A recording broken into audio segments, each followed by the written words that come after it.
নিয়তির ইচ্ছায় রাজা শান্তনু দ্বিতীয়বার আরেকজন নারীর প্রতি আসক্ত হন, যার নাম সত্যাবতী। রাজা বলেই তো আর জোর করে ধরে আনতে পারেন না। প্রস্তাব পাঠাতে গেলে এক শর্ত জুড়ে দেওয়া হলো।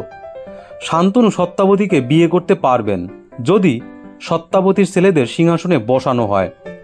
শর্তটা কঠিন। জীবিত এবং বড় পুত্র দেবব্রতকে বঞ্চিত করে শান্তনু ছোট ছেলেদের সিংহাসনে বসাতে পারেন না। এদিকে সত্যাবতীর প্রতি তার আসক্তিও নিয়ন্ত্রণ করা যাচ্ছে না। পরিণামে অসুস্থ হয়ে পড়লেন শান্তনু। ঘটনা বুঝতে পেরে দেবব্রত নিজে গিয়ে সত্যবতীর পিতাকে রাজি করালেন। নিজেকে এবং নিজের বংশধরদের সরিয়ে নিলেন সিংহাসনের দাবিদার থেকে, আর তার জন্য সিদ্ধান্ত নিলেন বিয়ে না করার। তার এই ভীষণ পণের কারণেই নাম হলো ভীষ্ম। পুত্র ভীষ্মের প্রতি সন্তুষ্ট হয়ে পিতা শান্তনু তাকে ইচ্ছা মৃত্যুর বর দিলেন, অর্থাৎ ভীষ্মদেব নিজে ইচ্ছা না করলে কেউ তাকে মারতে পারবে না। সকল স্বার্থ থেকে নিজেকে সরিয়ে নেবার ভীষণ পরের কারণেই তার নাম হলো ভীষ্ম। শান্তনু এবং সত্যাবতীর ঘরে দুই সন্তান জন্ম নেয়, চিত্রাঙ্গদ এবং বিচিত্রবীর্য। শান্তনুর মৃত্যুর পর চিত্রাঙ্গদ রাজা হলেও খুব বেশি দিন থাকতে পারলেন না, মারা গেলেন এক গন্ধর্বের সাথে যুদ্ধ করতে গিয়ে। অপরিণত বিচিত্রবীর্যকে সিংহাসনে বসিয়ে ভীষ্ম অভিভাবকের দায়িত্ব নিলেন। বিচিত্রবীর্যের সাথে বিয়ে দিয়ে নিয়ে আসলেন কাশীরাজ কন্যা অম্বিকা এবং অম্বালিকাকে। এই অম্বিকার ঘরেই জন্ম নেয় ধৃতরাষ্ট্র, আর অম্বালিকার ঘরে পাণ্ডু। কুরুক্ষেত্রের যুদ্ধটা ছিল মূলত ধৃতরাষ্ট্র আর পাণ্ডুর ছেলেদের মধ্যে উত্তরাধিকার নিয়ে। সে যাই হোক, বিশ্বদেবের এমন নিঃস্বার্থ এবং মহানুভব আচরণ গোটা মহাভারত জুড়ে দৃশ্যমান।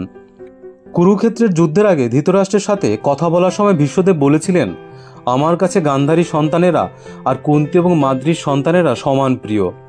বিশ্বদেব ছিলেন অদ্বিতীয় অভিভাবক।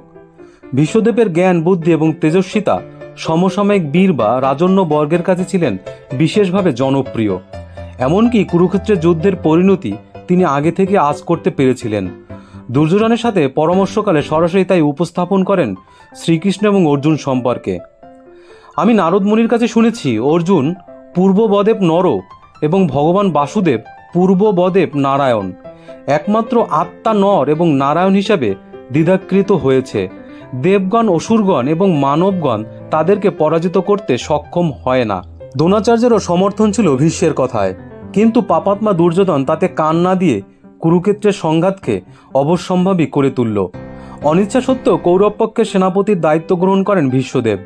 যুদ্ধে দুই পক্ষ মুখোমুখি হলে পাণ্ডব পক্ষের জ্যেষ্ঠ ভ্রাতা যুধিষ্ঠির রথ থেকে নেমে বর্ম এবং অস্ত্র ত্যাগ করে পায়ে হেঁটে ভীষ্মের রথের কাছে যান। ভীষ্মদেবকে প্রণাম করে প্রার্থনা করেন আশীর্বাদ। মন খুলে আশীর্বাদ করেন ভীষ্ম। মুখোমুখি মহাভারতের দুই শক্তিমান শ্রীকৃষ্ণ এবং ভীষ্ম। ধন্যবাদ সকলকে। চ্যানেলটিতে যারা নতুন এসছেন চ্যানেলটি সাবস্ক্রাইব করে আমাদের সঙ্গে থাকবেন, আর কমেন্ট এবং লাইক করে আমাদের নতুন নতুন ভিডিও বানাতে উৎসাহিত করবেন। ধন্যবাদ সকলকে। জয় শ্রীকৃষ্ণ।